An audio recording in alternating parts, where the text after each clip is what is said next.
পিত্তথলিতে পাথর কেন হয়? গলব্লাডারে যে পাথর হয় সেটা কি মেডিসিনের মাধ্যমে সেরে যায় কি যায় না? অপারেশনের পরে রোগী সম্পূর্ণ পূর্বের অবস্থায় ফিরে আসতে পারে কি পারে না? আসসালামু আলাইকুম। আমি ডাক্তার রাজীব গুহ, সার্জারি বিশেষজ্ঞ হিসেবে কুমিল্লা সদর হাসপাতালে কর্মরত আছি, আর ফেনীতে ডিডি ল্যাব ডায়াগনস্টিক সেন্টারে কনসালটেন্ট সার্জন হিসেবে কর্মরত আছি। আজ আপনাদেরকে খুব কমন একটা সমস্যা নিয়ে আলোচনা করতে যাচ্ছি।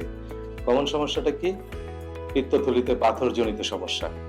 এটা অনেক সময় ইনসিডেন্টাল ফাইন্ডিং হিসেবে কেউ যদি আল্ট্রাসোনোগ্রাম করে সেক্ষেত্রে আল্ট্রাসোনোগ্রামে ধরা পড়ার পরেই আমরা এটা নিয়ে খুবই উদ্বিগ্ন হয়ে বিভিন্ন হোমিওপ্যাথিক ওষুধপত্র, বদ্যি, কবিরাজ, আয়ুর্বেদিক এগুলো শরণাপন্ন হয়ে অনেক টাকা পয়সা খরচ করে থাকি। এই জন্য আমাদের চিকিৎসা বিলম্বিত হয়। আজকে আপনাদেরকে কতগুলো মিথ বলবো যেগুলো আমি চেম্বারে অহরহ ফেস করে এসেছি। 1 নাম্বার মিথ হলো, গলব্লাডারে যে পাথর হয় সেটা কি মেডিসিনের মাধ্যমে সেরে যায় কি যায় না?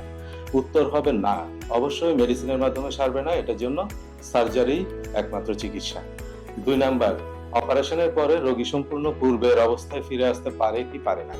অবশ্যই রোগী আগের অবস্থায় ফিরে আসতে পারে, তবে কিছু নিয়ম কানুন পালন করতে হয়। এই নিয়ম কানুনগুলো মেনে চললে ঠিকই আগে সেই অবস্থানে ফিরে আসতে পারে। এখন আসবো পিত্তথলিতে পাথর কেন হয়, এটা নিয়ে কিছু আলোচনা করব। পিত্তথলিতে পাথর হওয়ার মূল কারণটাই হলো কোলেস্টেরল যদি বেশি হয়। কোলেস্টেরল বেশি হওয়ার সহজ কারণ কি? অনেকে স্থূলকায় বা ওবেস থাকে, ঠিক আছে, বা লিভারের কোনো সমস্যার কারণে কোলেস্টেরল বাড়তি হতে পারে, অথবা বিলিরুবিন যদি বাড়তি হতে পারে। অনেক সময় বিলিরুবিন বাড়তি হওয়ার জন্য কনজেনিটাল হিমোলাইটিক অ্যানিমিয়া এই ধরনের কিছু রক্তের সমস্যা দেখা দিতে পারে।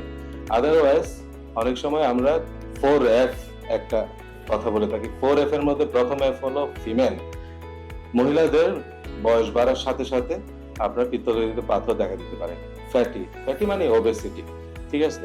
এখন আমি আসি এটার প্রতিকার কি। প্রতিকারের চেয়ে আমার প্রতিরোধ হলো ইম্পর্টেন্ট।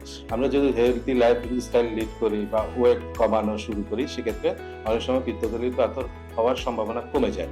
এখন মূল চিকিৎসা কি? মূল চিকিৎসা হলো স্ট্যান্ডার্ড, যেটা গোল্ড স্ট্যান্ডার্ড বলে আমরা, এটা হলো ল্যাপারোস্কোপিক সার্জারি। এখন আমরা পেট না কেটে ফুটা করে গলব্লাডারটা অপারেশন করে দিই। এটাই হলো গোল্ড স্ট্যান্ডার্ড অপারেশন। আসসালামু আলাইকুম, ধন্যবাদ সবাইকে। সবাই সুস্থ থাকবেন এই শুভকামনায় শেষ করছি।